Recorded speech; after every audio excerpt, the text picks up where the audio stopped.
जय श्री राधे। पूज्य श्री सद्गुरुदेव भगवान के चरणों में प्रणाम। आज पूज्य श्री स्वामी राम सुखदास जी महाराज कहते हैं, संत के संग की महिमा। श्री चैतन्य महाप्रभु के कई शिष्य हुए हैं। उनमें एक यवन हरिदास जी महाराज भी थे।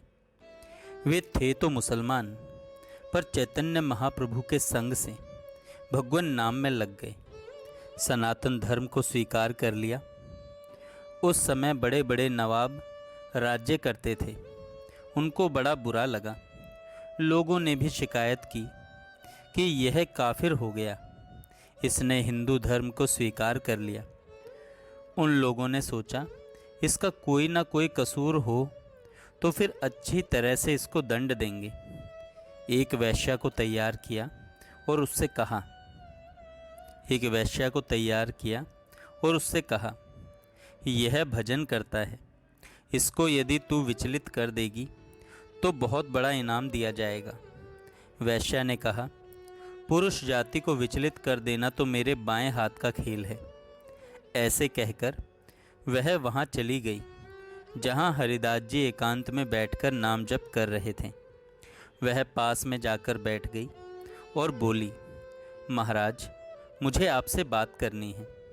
हरिदास जी बोले, मुझे अभी फुर्सत नहीं है। ऐसा कहकर भजन में लग गए। ऐसे उन्होंने उसे मौका दिया ही नहीं। 3 दिन हो गए। वे खा पी लेते और फिर हरे कृष्ण कृष्ण कृष्ण हरे हरे, हरे राम राम राम हरे हरे मंत्र जप में लग जाते। ऐसे वेश्या को बैठे 3 दिन हो गए, पर महाराज का उधर ख्याल ही नहीं है। वे तो भगवान के नाम में ही रस ले रहे हैं।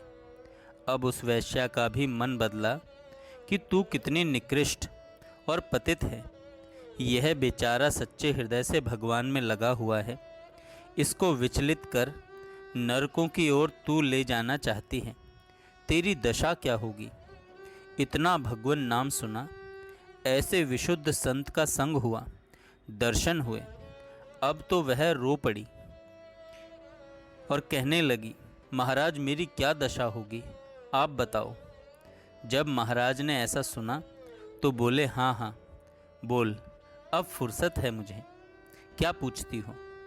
वह कहने लगी, मेरा कल्याण कैसे होगा। मेरी ऐसी खोटी बुद्धि है जो आप भजन में लगे हुए को भी नरक में ले जाने का विचार कर रही थी। मैं आपको पथभ्रष्ट करने के लिए आई। नवाब ने मुझे कहा कि तू उनको विचलित कर दे, तेरे को बड़ा इनाम देंगे।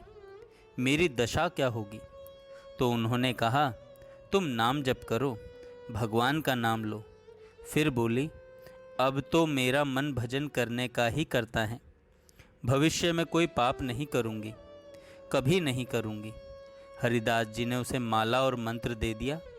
अच्छा, यह ले माला, बैठ जा यहाँ और कर हरि भजन। उसे वहाँ बैठा दिया और वह हरे कृष्ण कृष्ण कृष्ण हरे हरे, हरे राम राम राम हरे हरे इस मंत्र का जप करने लगी। हरिदास जी ने सोचा, यहाँ मेरे रहने से नवाब को दुख होता है, तो छोड़ो इस स्थान को और दूसरी जगह चलो। एकांत में 2-3 दिन तक वेश्या बैठी रही। फिर भी हरिदास जी का मन नहीं चला। इसमें कारण क्या था। राम नाम का जो रस है वह भीतर में आ गया। अब बाकी क्या रहा। सज्जनों, संसार के रस से सर्वथा विमुख होकर जब भगवान नाम जप में प्रेम पूर्वक लग जाओगे, तब यह भजन का रस स्वतः आने लगेगा। इसलिए राम नाम दिन रात लो। कितनी सीधी बात है।